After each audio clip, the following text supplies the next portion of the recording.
ചേലൂരിൽ നിന്ന് വീട്ടിലേക്ക് വരുമ്പോൾ തന്നെ ആദ്യം കല്യാണിനെ സ്കൂളിലാണ് കേട്ടോ വിട്ടത്. വേറെ ഒന്നും കൊണ്ടല്ല, അവിടെ ഇന്ന് ആനുവൽ ഡേ ആണ്. അപ്പോൾ കല്യാണിയുടെ ഡാൻസൊക്കെ ഉണ്ട്. അപ്പോൾ മേക്കപ്പ് ചെയ്യാനും ഡ്രസ്സൊക്കെ മാറാനായിട്ട് ഇവരെ നേരത്തെ കൊണ്ടുവന്ന് ആക്കാനായിട്ട് പറഞ്ഞിട്ടുണ്ടായിരുന്നു. അപ്പോൾ അതുകൊണ്ട് ആദ്യം ഇവിടെ വിട്ടിട്ടാണ് ഞങ്ങൾ വീട്ടിലേക്ക് എത്തിയത് കേട്ടോ. വീട്ടിലെത്തിയ വശം എനിക്ക് കുറച്ചധികം പണികളുണ്ടായിരുന്നു. ഇതൊക്കെ എനിക്കിപ്പോൾ വിടാനുള്ള നെറ്റിപ്പട്ടങ്ങളാണ്. അപ്പോൾ അതുകൊണ്ട് തന്നെ അതൊക്കെ ഒന്ന് വേഗം കംപ്ലീറ്റ് ചെയ്യാനായിട്ടിരുന്നു. അല്ലെങ്കിൽ ഞാൻ ആദ്യം ചെയ്യുന്ന പണി എന്ന് പറഞ്ഞാൽ അടിച്ചു വാരി തുടച്ചിടാന്നുള്ളതാണ്. പക്ഷെ എനിക്ക് അതിനുള്ള സമയം കിട്ടിയിട്ടുണ്ടായിരുന്നില്ല. അപ്പോൾ ആ സമയത്താണ് കണ്ണൻകുട്ടിക്ക് ഒരു കൊറിയർ വന്നത് കേട്ടോ. അപ്പോൾ എന്താ സാധനം എന്നുള്ളത് ഏകദേശം എനിക്കറിയായിരുന്നു.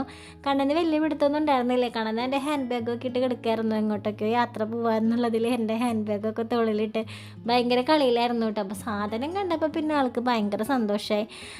ഞാൻ കഴിഞ്ഞ വീഡിയോയിൽ പറഞ്ഞിട്ടുണ്ടായിരുന്നില്ലേ, വീട്ടിൽ നിന്ന് വന്നപ്പോൾ റേഡിയോയ്ക്ക് വേണ്ടി വാശി പിടിച്ചു എന്ന്. അത് നമ്മുടെ വീഡിയോയിൽ പറയുന്നത് കേട്ടിട്ടാണ് കൊല്ലത്തുള്ള ബിനുചേട്ടൻ കണ്ണനൊരു റേഡിയോ അയച്ചിട്ടുണ്ടായിരുന്നു കേട്ടോ. അപ്പോൾ അതെന്നോട് പറഞ്ഞിട്ടുണ്ടായിരുന്നു. അപ്പോൾ അതുകൊണ്ട് എനിക്കറിയായിരുന്നു.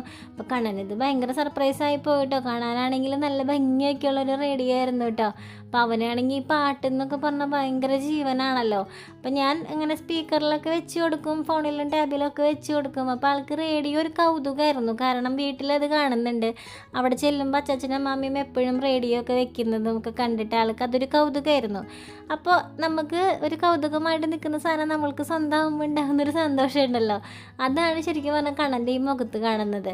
ശരിക്കും കൈകൊണ്ട് സാധനങ്ങളൊക്കെ എടുക്കാനായിട്ട് അധികമൊന്നും പറ്റാതിരുന്ന കണ്ണൻ അന്ന് റേഡിയോ ഒക്കെ ഇങ്ങനെ കൈകൊണ്ട് പിടിക്കുന്നതും എടുക്കാൻ ശ്രമിക്കുന്നതും കുറേ അധികം ആക്റ്റീവായിട്ടൊക്കെ കണ്ടപ്പോൾ എനിക്ക് സത്യം പറഞ്ഞാൽ ഭയങ്കര സന്തോഷം തോന്നിയിട്ടാവും.